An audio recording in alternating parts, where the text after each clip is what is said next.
la reducción de pobreza, tanto por la línea de pobreza como la parte multidimensional, bajó el desempleo y aumentó la inversión social pública. Eso es muy, muy importante. Gracias a Dios, desde el año 74 tenemos FODESAF. Yo no sé qué haría este país en materia de política social si no existiera FODESAF. No existiría el régimen no contributivo, que es para pensiones para personas en situación de pobreza. No existía el subsidio para una serie de programas y políticas sociales que vienen a paliar de cierta forma la desigualdad. Tenemos entonces cifras esperanzadoras. Yo, por definición, soy una persona con esperanza y compasión. Entonces, cuando veo que hay un asunto que está difícil, simplemente no le digo problema, es una oportunidad de mejora y es un reto. A mí particularmente me encantan los retos, como persona y como profesional. Entonces, si cada uno de nosotros, desde la trinchera en que estamos, asumiéramos nuestra responsabilidad, dando la milla por el país, este país sería diferente. Este país sería diferente. Entonces tenemos que la ENAO sigue mostrándonos, ya estas son las últimas cifras del 2017, una reducción de pobreza, una pobreza extrema. Me complació muchísimo esa reducción también de pobreza en el área rural, cuando les hablaba de territorialidad. En las zonas rurales es donde hay mayor expresión de pobreza. Y dentro de los territorios, Guanacaste, Limón, Brunca. ¿Y qué decir de los territorios fronterizos? O sea, esto que está pasando con Nicaragua va a tener sus efectos, evidentemente, es un todo, ¿verdad? Tenemos que de los hogares pobres que encontramos en el 2014, del 22.4, se pasa a 20% en el 17. ¿Estamos contentos? Sí, se logró demostrar que sí es posible reducir la pobreza y les vamos a contar cómo. Pero hay pobres, siguen habiendo personas pobres y en pobreza extrema que todavía tienen una comida diaria. O sea, el reto continúa. Tenemos que de la pobreza extrema de 6.7 en el 14 pasamos a 5.7 en el 2017 y los hogares en pobreza multidimensional, que ahora vamos a ver las dimensiones, pasa del 21.7 en el 14 a 18.8 en el 17. Es el porcentaje más bajo desde el año 2010. Y la pobreza en zonas rurales bajó de 30.3 a 24.1. Uno de los programas más evaluados interno y externo ha sido Puente al Desarrollo. Entonces, es un programa que se ha estado exportando, por decirlo así. Yo recuerdo que a mí me tocó ir a Colombia para ver la experiencia de Colombia en el abordaje de la pobreza. Por supuesto que es infinitamente más que el de nosotros, pero cuando yo llegué a Colombia vi los cogestores sociales, que los cogestores sociales, que es una figura, ir a buscar a las personas en situación de pobreza y no que los de siempre vengan a buscarnos a nosotros, eran bachilleres de colegio. Y yo dije, ¿cómo va a ser un bachiller de colegio un abordaje de la familia? ¿Cómo va a abordar algo de adicción? ¿Cómo? O sea, yo me empecé a preguntar, ¿cómo? Digo, se tiene que profesionalizar. Sin duda alguna se tiene que profesionalizar. Y en Costa Rica no fue necesario esperar 5 o 6 años para probar algo que de facto estaba probado que un bachiller de colegio no podía hacer eso. ¿Era más barato? Sí, pero yo me cuestionaba grandemente los resultados. De ahí que se lograron contratar cogestores sociales profesionales, en su mayoría profesionales en trabajo social. Hablamos de la línea de pobreza, usted me dice el tiempo, ¿verdad?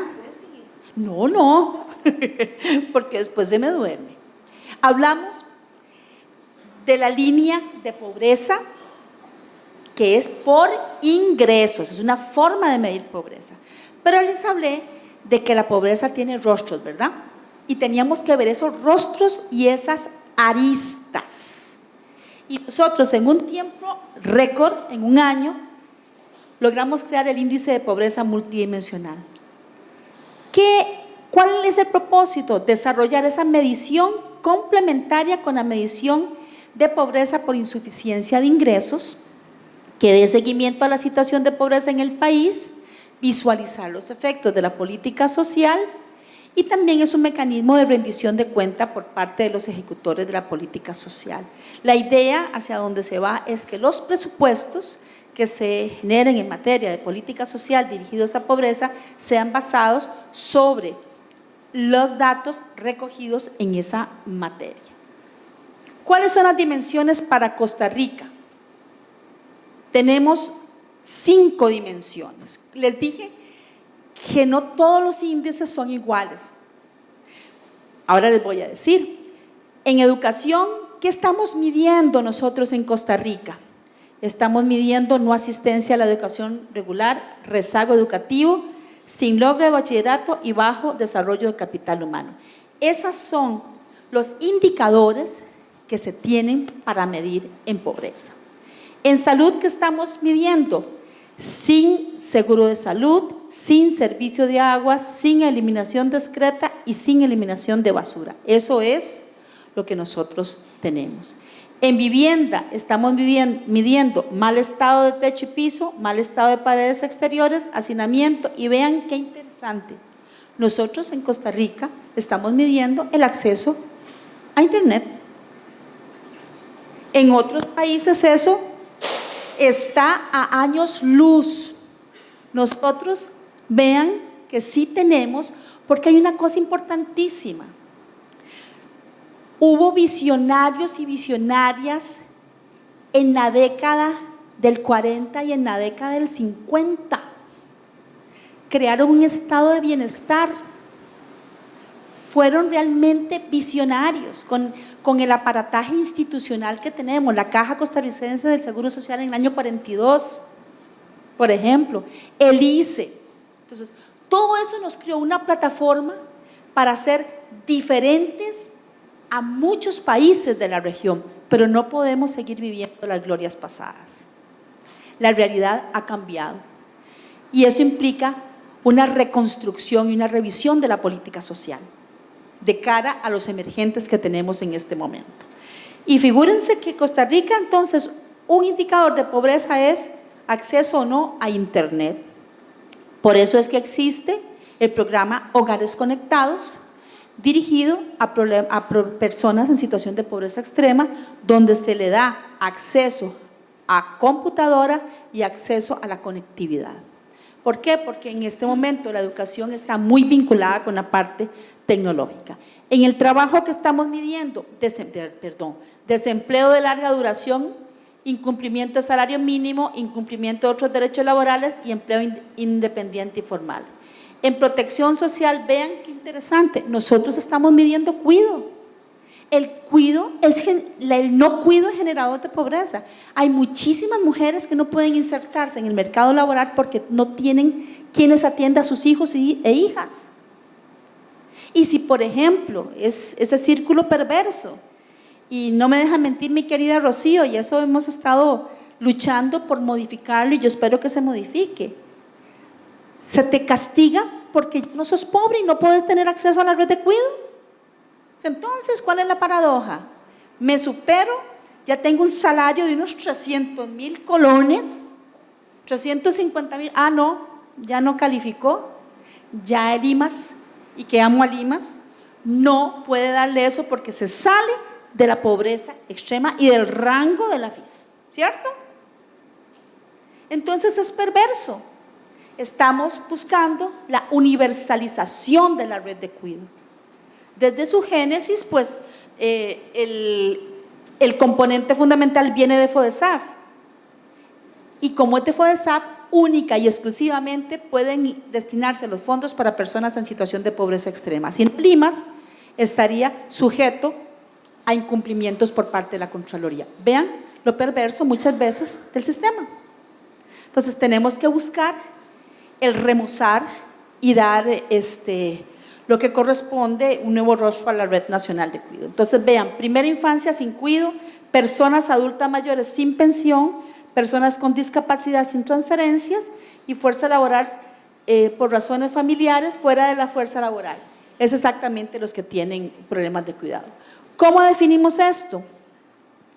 La incidencia de la pobreza dice el porcentaje de hogares que suman 4 o más carencias. Eso se mide. Intensidad de la pobreza, el número promedio de carencias que padecen los hogares pobres. Con esas cifras y con ese análisis es como decimos cómo está el estado en materia del índice de pobreza multidimensional. Vean ustedes un mapita de Costa Rica. Tenemos, estos mapas son las zonas en que están en áreas críticas. ¿Qué nos dice eso?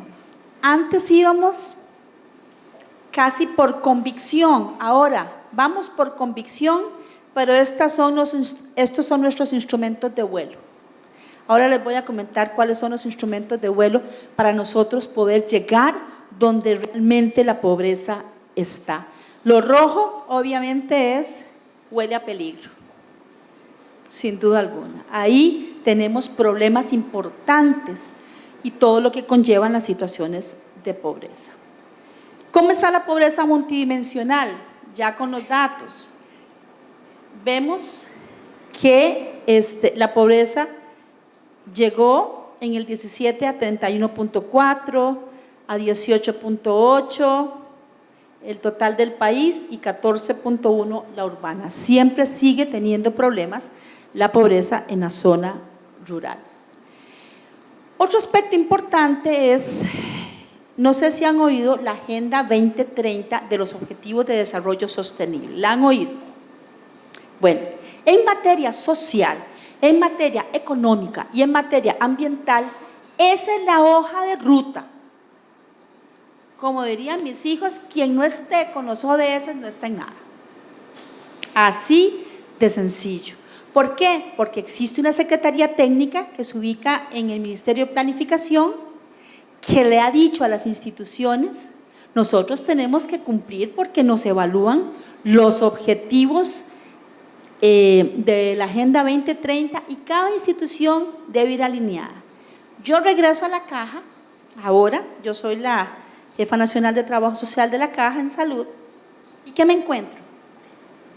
Un desalineamiento en materia de planificación entre ODS, Plan Nacional de Desarrollo, el PEI, el Plan Estratégico Institucional y los planes territoriales. Los 3 primeros, digamos que están alineados, pero los ODS, ahí están, pero nada más están, no están incorporados. Y esa es la hoja de ruta donde esos objetivos son universales para todo el mundo. Y el primer objetivo del ODS, ¿saben cuál es? La eliminación de la pobreza. Ya tuvimos los objetivos del milenio, pero se quedaron cortos. Entonces, la Agenda 2030 viene a articular y a alinear. Estos objetivos son integrados e indivisibles, como les dije, son transversales y es una imbricación económica, ambiental y social. Al inicio de esta charla hablábamos de la multidimensionalidad, hablábamos de la articulación, ¿cierto? Bueno, los objetivos del 2030 vienen a tejer esos objetivos que va a ser el punto central para nosotros generar las acciones en materia de política social a nivel mundial. ¿Cuál es el impacto de estas dimensiones entre el IPM y los ODS? Bueno, los cuadritos de colores son algunos de los ODS. Tenemos en educación de calidad, que teníamos en el IPM, no asistencia a la educación, logro de bachillerato, rezago educativo y bajo desarrollo capital humano. Aquí tenemos en educación.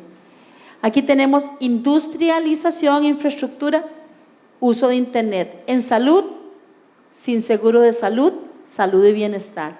En trabajo, desempleo, empleo informal, incumplimiento. Y vean, estos ODS están totalmente vinculados con el IPM. Eso fue una práctica que se realizó. Y les señalaba, importante, poner fin a la pobreza en todas sus formas en el mundo.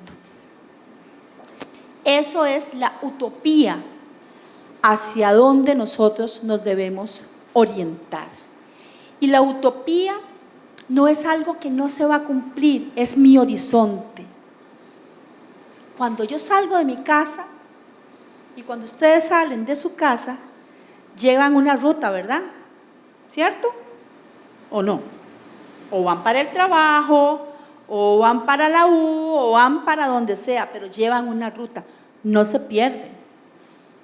Es igual en nuestros trabajos, tenemos que tener una ruta, y la ruta nos la da ese horizonte que es el fin de la pobreza.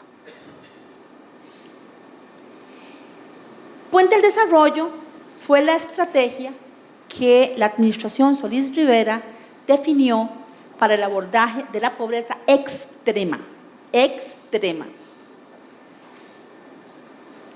y que el gobierno del presidente Alvarado continúa en razón del éxito que tuvo la estrategia como el abordaje multidimensional y articulado para la pobreza. ¿Cuáles son estas formas de pobreza, de abordaje de la pobreza que estamos implementando en nuestro país? Primero, Puente al Desarrollo. Eso es la oficial para pobreza extrema. No me lo están preguntando, pero ya se los voy a decir. Si yo tuviese poder de decisión, yo estaría pasando Puente al Desarrollo de una política gubernamental a una política de Estado, y lo extendería no solo a la pobreza extrema. Esa es la forma, y van a saber por qué, de abordar realmente la pobreza. ¿Con qué contamos? Les cuento que son como instrumentos de vuelo. Número 1, tenemos mapas sociales. ¿Se acuerdan esos mapas del IPM que les mostré en rojo? Bueno, los mapas sociales te permiten georreferenciar dónde están las zonas de mayor pobreza, los conglomerados de mayor pobreza. Y cuando uno, y eso estadísticamente, y cuando uno hace uso de los mapas sociales, puede llegar a entender ahí cuáles son las redes de apoyo terciario que están, por ejemplo, en Lomas del Río, qué está pasando en Cristo Rey, etcétera, etcétera, etcétera. Cuántas casas hay, etcétera. Tenemos la figura de las personas cogestoras, que son los responsables de ir a buscar y dar seguimiento a estas familias. Los cogestores y cogestoras, como les dije, son profesionales, la mayoría trabajadores sociales, pero en otras ciencias sociales también. Tenemos psicólogos, tenemos planificadores, no sé qué más tenemos, ¿sí?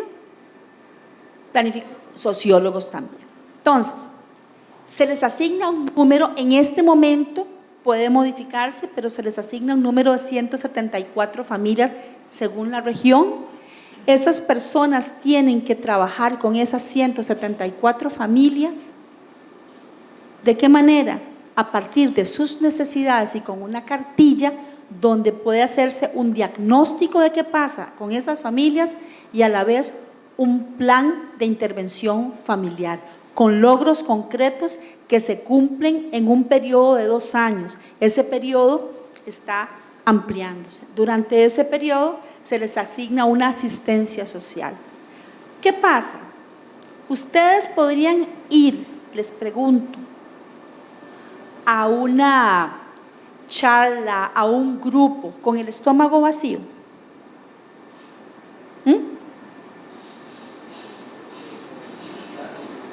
¿Podrían ir?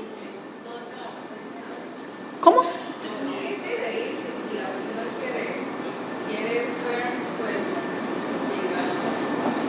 Pues yo le cuento que yo no iría con el estómago vacío porque yo soy una comelona y si yo tengo 700 pesos para tomar un bus para ir donde la trabajadora social y tengo que comprar una caja de leche, prefiero la caja de leche que ir donde la trabajadora social.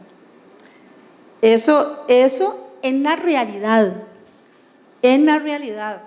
O sea, no es que no haya esfuerzo, es que muchas veces las situaciones que uno aborda efectivamente son muy calamitosas y se tiene que dar no un asistencialismo. El asistencialismo no te obliga y te perpetúa la pobreza y te perpetúa actitudes que no generan esfuerzos. La idea de la asistencia social es una asistencia social por un periodo de tiempo, pero a cambio de una serie de aspectos que se compromete con la institución durante ese periodo para generar capacidades. Tenemos el IPM, que ya lo expliqué, que mide las necesidades, ¿sí? Perfecto. Y tenemos un sistema nacional de registro único de beneficiarios, porque hay gente que hace periplos y reciben asistencia social de todas las instituciones inimaginables. Entonces, eso se está acortando. Vemos que gracias a Puentes se hicieron convenios con 14 instituciones del Estado, con protocolos, con la Caja, por ejemplo, con el PANI, etcétera, para poder articular las acciones, porque no solamente el IMAS tiene que abordar la situación de pobreza. Les decía ahora, el rol del Estado en la solución de problemas es fundamental y la asistencia y los programas sociales van dirigidos al fomento de capacidades. Esa asistencia social no es el punto central del abordaje de la pobreza, es la generación de capacidades, la generación de mejores condiciones de empleo. Trabajo social y su aporte en el abordaje contra la pobreza. Bueno, nosotros podemos trabajar en la formulación y la construcción de políticas sociales, en todo lo que es la asistencia social, programas de asistencia social entendidos no como un fin en sí mismo, sino como un medio para. Podemos trabajar en el componente socioeducativo, promocional, comunitario con las personas en situación de pobreza, generando proyectos, y en la parte socioterapéutica. En materia de derechos humanos, la pobreza sin duda alguna es una negación de derechos, sin duda alguna. Hay una asimetría de derechos y en condiciones de vida, o sea, no hay una igualdad, no hay una equidad en personas en situación de pobreza, a pesar de que existen normativas, a pesar de que existen ejercicios plenos de derecho, no se da como corresponde en las personas en situación de pobreza. Esa desigualdad y toda esa exclusión social socavan la democracia y el tejido social. Reitero el carácter estructural de las desigualdades por esas brechas productivas de conocimiento, esas asimetrías en materia tecnológica y de los sistemas de protección social, que nos lleva a decir que lo social no se juega en lo social. Lo social se juega en lo económico, se juega en lo ambiental, se juega en lo legal y se juega en todos los ámbitos. Y que la inversión debe ser inversión, no gasto social. Yo gasto cuando no genero un cambio, y han habido muchos gastos sociales. La inversión social, que es el dinero de todos nosotras y nosotros, tiene que generar cambios y rupturas en las personas y generar a su vez círculos virtuosos. Una mirada prospectiva es tener claro la encrucijada histórica con el plan fiscal que tenemos en este momento y la reducción que viene en materia de inversión social y todo lo que viene. Tenemos que tener claro la pobreza con el ligamen de lo económico, con lo macroeconómico también, que nosotros tenemos la obligación ética de ampliar derechos y mejorar la igualdad, y que la Agenda 2030 es una oportunidad para el crecimiento económico, para la inclusión social, y que la única forma que nosotros tenemos de abordar la pobreza es de forma integral, multidimensional, articulada, y que logremos ver al ser humano como un todo, superando la fragmentación. Que tenemos que entender desde nuestros escenarios las especificidades de la pobreza y de las personas, señalaba pasar de políticas gubernamentales a políticas de Estado, que realmente no estemos con que qué pasará en los próximos 4 años, no, ya tenemos esto, que las políticas deben articularse porque se trastocan y se tejen entre sí, que se deben aprovechar las potencialidades de cada región, entender los diversos rostros de pobreza que le hemos hablado, y que los factores de vulnerabilidad marcan la diferencia. No es lo mismo, a pesar del dolor que genera una persona con cáncer, con pobreza extrema, a una persona con cáncer, a pesar del dolor, que tiene la posibilidad de alguna otra cosa más. Que hay disparidades territoriales y que tenemos que transitar hacia la inclusión social. Sin duda alguna, nosotros seguimos con la esperanza de que podamos ir abordando la pobreza y erradicándola en nuestro país, y los resultados nos dicen que vamos por un buen camino.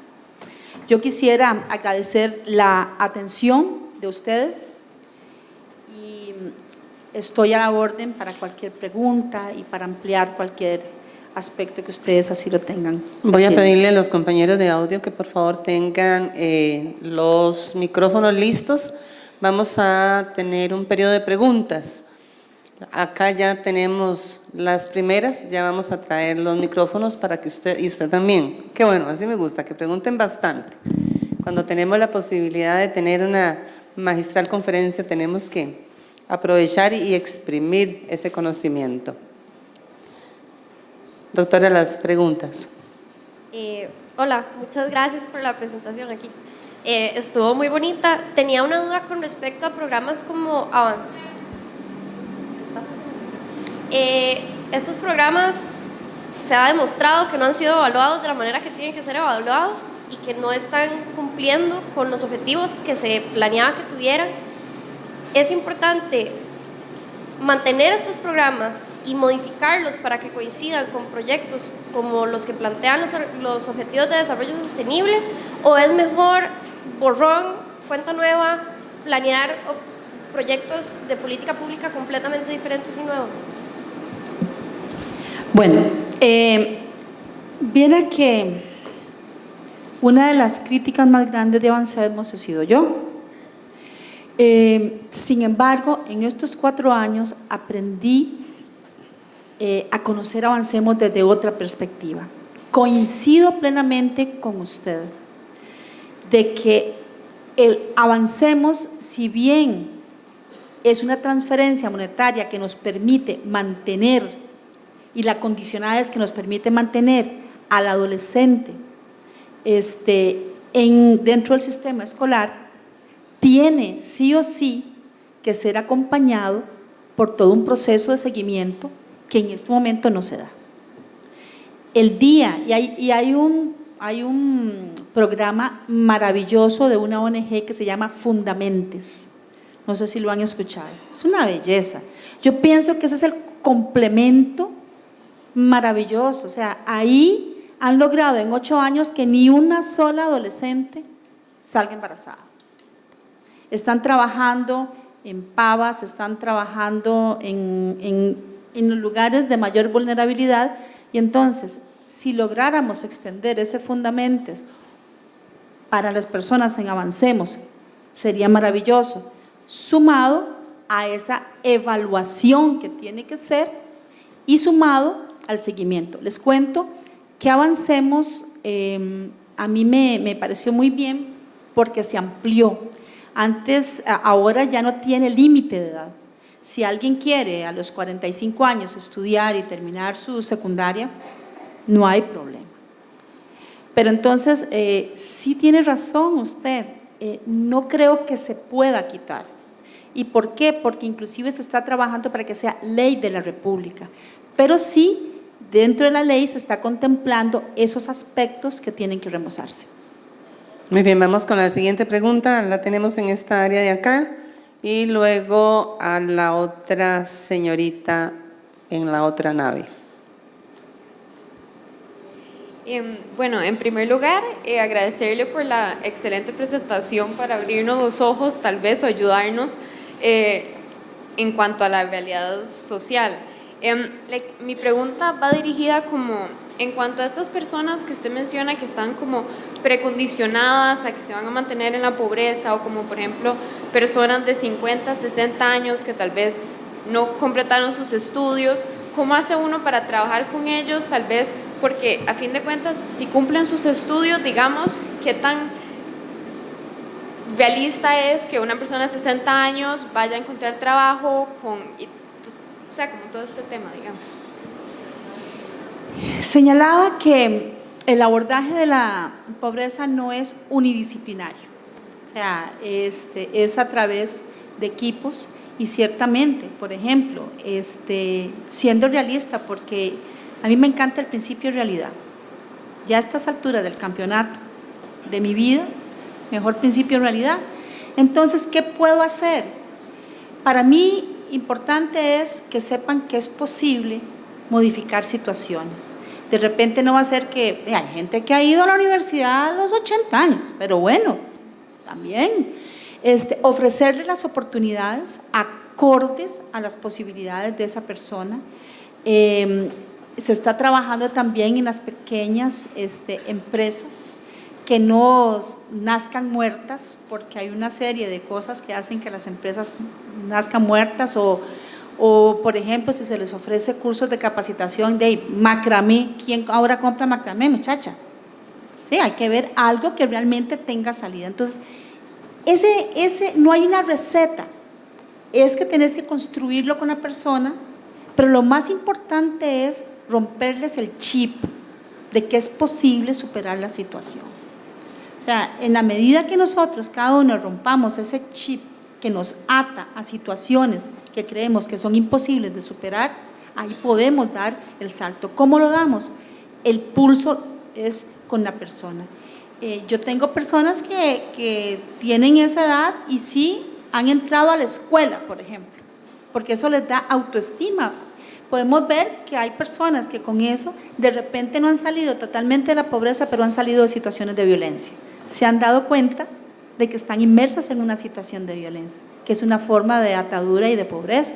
Entonces, va a depender de la persona. Yo sigo pensando que, de acuerdo a las posibilidades, los cambios son posibles. Y vamos con la siguiente pregunta. Buenas tardes. Mi pregunta, bueno, no es una pregunta, es más como para saber si usted me podía dar como una breve explicación sobre la red de cuidado. O sea, cómo funciona, quiénes apoyan. ¿Cómo funciona? Bueno, ahí por si acaso tengo un forro viviente, que es Rocío, ¿verdad? Pero trataré de darle… Póngase de pie, Rocío, para que la conozcamos. Rocío Gracias. es colega de Limas. Bueno, le reitero, ya no estoy en el Limas, pero le voy a dar, si digo algo que no está bien, usted me sopla. La Red Nacional de Cuido es un sistema cuya población meta son fundamentalmente las personas menores de edad, de 0 años hasta los 5 y tantos años. También puede extenderse hasta los 12 años, pero sobre todo es para los chicos y chicas en la infancia temprana, porque se ha demostrado que la inversión y la atención que usted haga en la infancia temprana tiene un impacto positivo en el ser humano. Hay una serie de… Esa red de cuidado se instaura en conjunto con las municipalidades. La forman los SECUDI, los centros de cuidado infantil, que están en varios cantones. Están también las alternativas de cuidado privadas, que hacen una relación con el IMAS, y están también los hogares comunitarios, también, que están en las zonas de mayor vulnerabilidad, donde hay madres o personas que cuidan a las personas menores de edad. En esa red está el IMAS, la Secretaría Técnica está en el IMAS, está el PANI, está el CENSINAI, el Ministerio de Salud. ¿Qué más, Rocío? PANI, CENSINAI, Ministerio de Salud. No, CONAPAN es la de adulto mayor, esa es la infantil. INAMU está ahí también. Entonces, ahí es donde se toman las mayores decisiones. ¿Cuál es el asunto? La red de cuidado ha crecido grandemente. El punto es que ingresan ahí las personas en situación de pobreza extrema, pobreza. Entonces, como les decía, no todos. Si usted trabaja y gana cierto nivel de salario, ya no entra dentro de la Red Nacional de Cuidado, porque lo que recibe es un 4% de FODESAP. Y FODESAP indica, única y exclusivamente esos recursos pueden irse para las personas en situación de pobreza. ¿Hacia dónde va la red de cuidado? Tiene que ampliarse, tiene que ser universal, tiene que ser el pago compartido, hacia eso vamos, un copago. Cada niño le puede costar al IMAS 120, 130 mil colones, una cuestión así, tal vez más.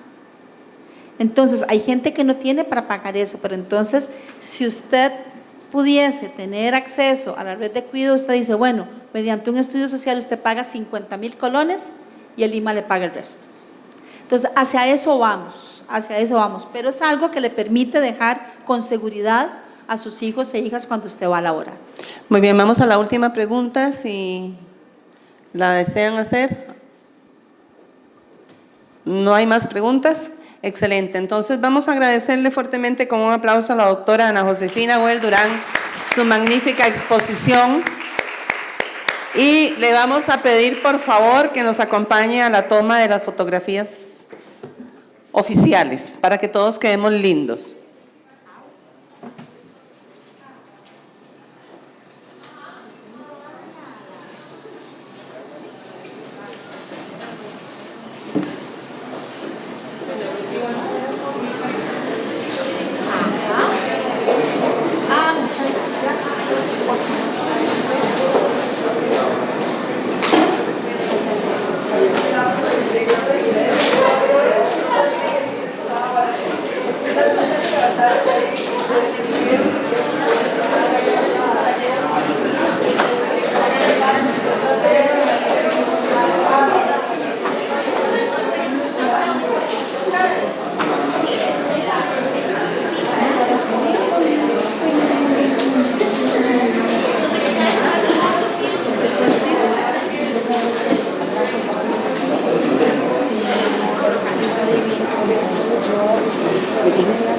Muchísimas gracias, Aurora.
Pronto vamos a dar inicio a la siguiente capacitación, que esa es virtual.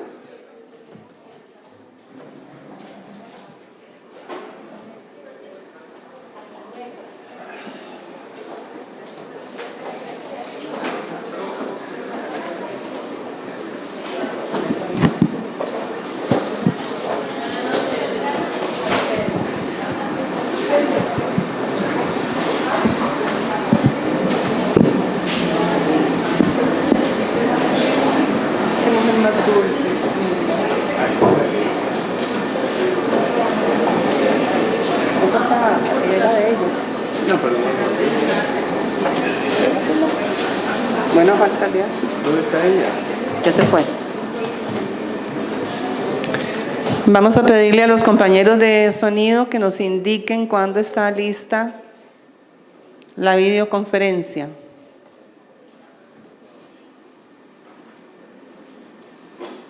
¿Listo?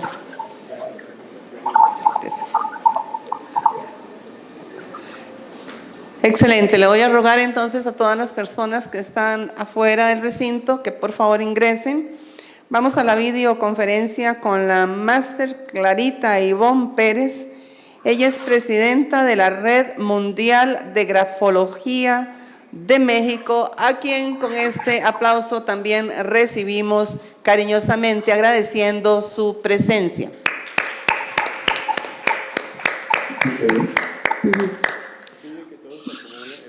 Hola, ¿qué tal? Buenas noches. Muy buenas noches, doctora. Bienvenida a esta videoconferencia en el auditorio del Colegio de Abogados de Costa Rica. Adelante, por favor. Ok. Buenas noches. Hoy me toca hablar de la detección de mentiras a través de la grafología. Y bueno, pues me gustaría compartir mi pantalla. Regularmente me gusta hacer ejercicios de manera personal, pero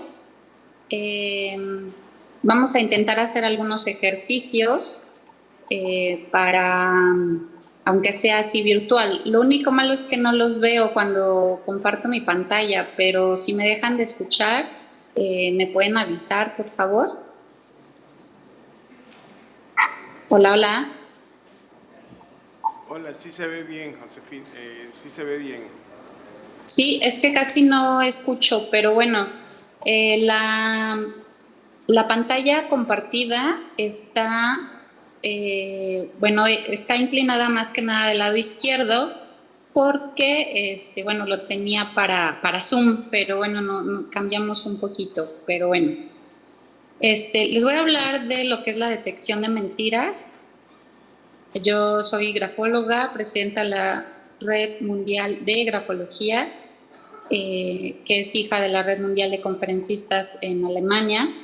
Y bueno, pues a mí me gustaría hablar sobre, me avisan si no me escuchan bien, por favor. Me gustaría hablar sobre... Le escuchamos perfectamente bien, tiene muy buen sonido. Perfecto, muchas gracias.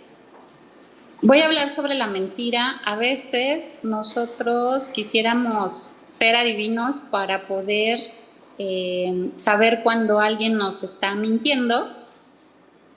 Y bueno, pues no lo hacemos, pero hay diversas técnicas para saber si alguien nos está mintiendo. Y no necesariamente como algo de diversión o algo de show, sino también se sirve para cuestiones de detectar fraudes, robos o cosas indebidas en las empresas, ¿no? Entonces, la mentira es un medio para ocultar la verdad. Y bueno, pues nosotros mentimos entre 10 y 200 veces al día. Regularmente todos mentimos, y si no mentimos, me gustaría que alzaran la mano, aunque no los veo. Y si alzan la mano, quiere decir que están mintiendo. Entonces, todos hemos dicho alguna vez mentiras, y se calcula que cada día oímos o leemos más de 200 mentiras. Y para los que no lo saben, el mentir no solo es decir algo que no es cierto, sino que también el ocultar la información. Así como no sé si conozcan lo que son las microexpresiones. Cuando nosotros hacemos una sonrisa falsa, cuando nosotros hacemos un gesto como de algo nos sorprende cuando ya sabíamos de la sorpresa, y bueno, pues todo eso también implica una mentira. Pero no todas las mentiras son malas. Así en algún libro que se llama El arte de la mentira o El arte de mentir, habla sobre las mentiras buenas, porque nosotros estamos acostumbrados a que por la cultura de que las mentiras son negativas. Pero también hay algunas mentiras buenas, como lo es cuando utilizamos algo de programación, como el mentirnos a nosotros mismos, que confiamos en nosotros y que podemos, y al final lo logramos por esa mentira que al final se convirtió en algo bueno, ¿no? Entonces, hay otro libro que es de David Livingstone, que habla del por qué mentimos, y así hay muchísima información sobre lo que son las mentiras. ¿Y por qué mentimos? Alguna vez hemos mentido por fanfarronería, por ejemplo. No sé si han visto la caricatura de Monster Inc., que habla sobre cuando la niña entra al restaurante y piensan que todo que es tóxico, pues tóxica, y entonces vienen los medios, que es algo así que yo lo tomo como una metáfora de todos nosotros. Vienen los medios e interrogan a toda la gente y bueno, unos le avientan más de su cosecha, o sea, es decir, dicen de más, como que la niña tenía rayos láser por los ojos y que empezó a dispararles a todos, y realmente es algo que a veces nosotros aplicamos y a veces los medios van y muchos le avientan de más, ¿no? Por querer manipular también. A veces el querer manipular a una persona nos hace que nosotros mintamos, ¿no? Digamos alguna mentira. Por temor al rechazo o castigo, podemos a lo mejor ocultar información para quedar bien, para a lo mejor disculparse cuando no queremos hacer algo que no nos gusta.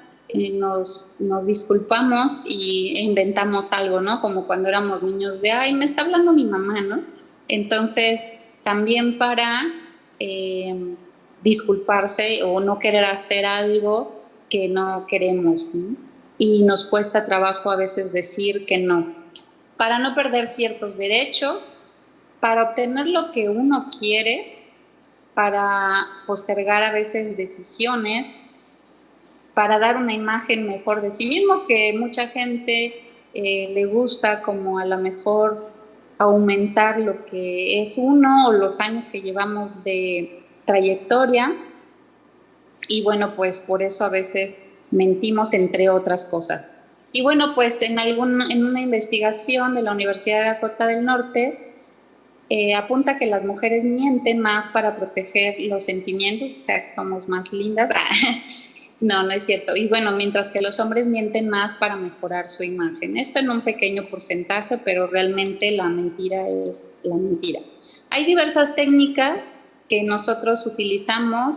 Estos son a través de lo que es la grafología, la comunicación no verbal o las microexpresiones, que es lo que nosotros utilizamos.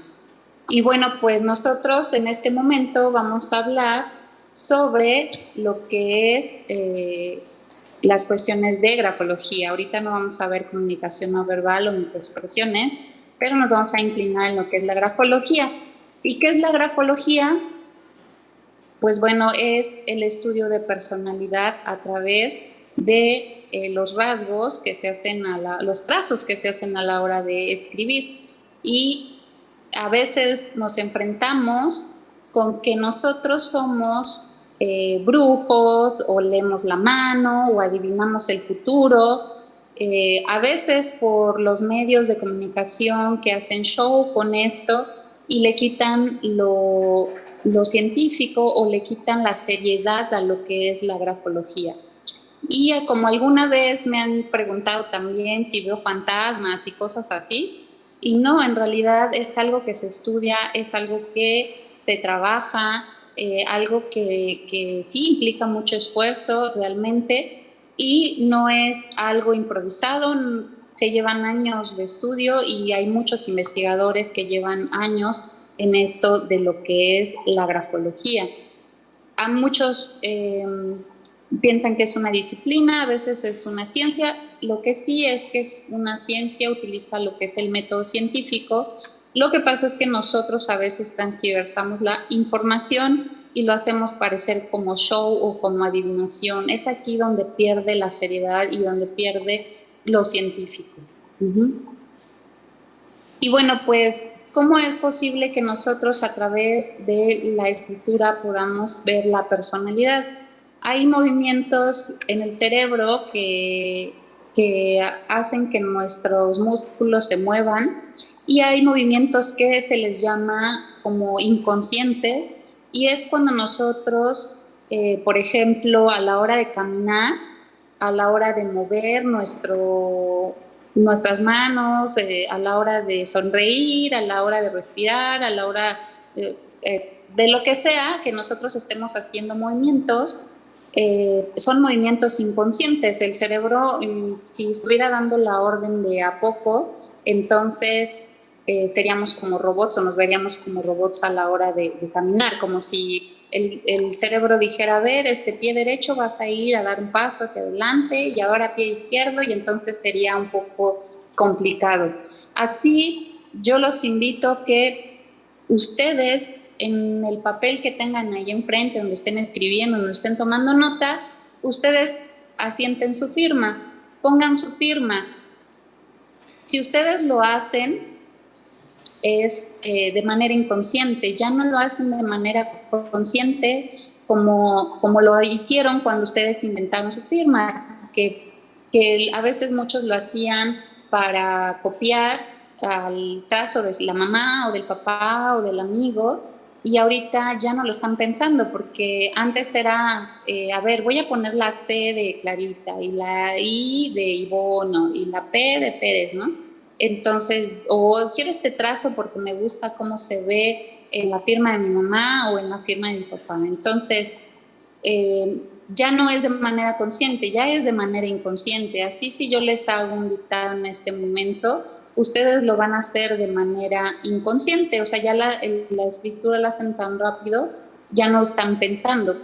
Pero si yo les digo que cambien una sola letra de su escritura, ustedes van a estar escribiendo y cuando lleguen a esa letra la van a cambiar, o sea, la van a hacer de manera consciente y luego van a seguir escribiendo ya como un movimiento inconsciente. Entonces, como todo está en el cerebro está todo, las emociones, los sentimientos, los pensamientos, todo, ¿no? Se puede descargar en la mano todo lo que se pueda, lo que pueda tener lo que es el cerebro.